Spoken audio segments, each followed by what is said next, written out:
రాసిపెట్టి ఉన్నాడు. యెషయా గ్రంథము 49వ అధ్యాయము 2వ వచనము. కాలిఫోర్నియా తీరంలో పెస్కడీరో ప్రాంతంలో ప్రసిద్ధి చెందిన గులకరాళ్ల సముద్ర తీరం ఉంది. కెరటాలు తెల్లని నురగతో నిరంతరం ఘోష పెడుతూ తీరాన ఉన్న రాళ్లపై విరిగిపడుతూ ఉంటాయి.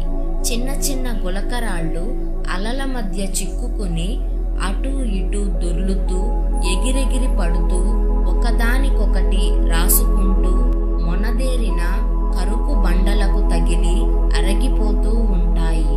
పగలు రాత్రి విరామం లేకుండా ఈ చిత్రహింస అలా కొనసాగుతూనే ఉంటుంది.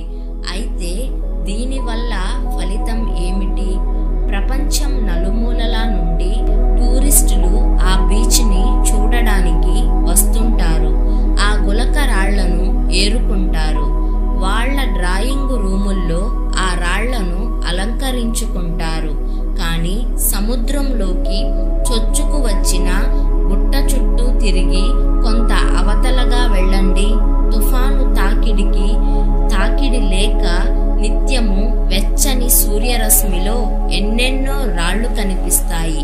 టూరిస్టులు వాటి వైపు కనీసం చూడనైనను చూడరు. ఇన్నేళ్లుగా ఈ రాళ్లనెవ్వరూ ఎందుకు ఏరుకోవడం లేదు? ఎందుకంటే కెరటాల హింస, నీటి అలలు కొట్టించే పల్టీలకి అవి దూరంగా ఉన్నాయి. ఆ ప్రశాంతత, సౌఖ్యం వాటిని ఉన్నవి ఉన్నట్టుగానే ఉండేలా చేశాయి. రకరకాల వికృతమైన ఆకారాల్లో అందం చందం లేకుండా అవి ఉండిపోయాయి. దేనికైనా పదను, మెరుగు రాపిడి వల్లనే వస్తుంది. మనల్ని ఎలా మెరుగు పెట్టాలో దేవునికి తెలుసు గనుక మనల్ని మలిచే పని దేవునికే పూర్తిగా వదిలేద్దాం. మనం ఏమి చెయ్యాలో నిర్ణయించేవాడు ఆయనే గనుక ఆయనకు ఇష్టం వచ్చినట్టే మన ఆకారాలను సరిదిద్దడానికి ఆయనకు అధికారం ఇచ్చేద్దాం.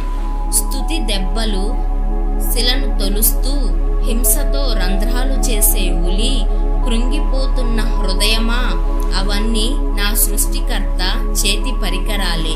దైవ కార్యాన్ని నాలో జరిగించేవే.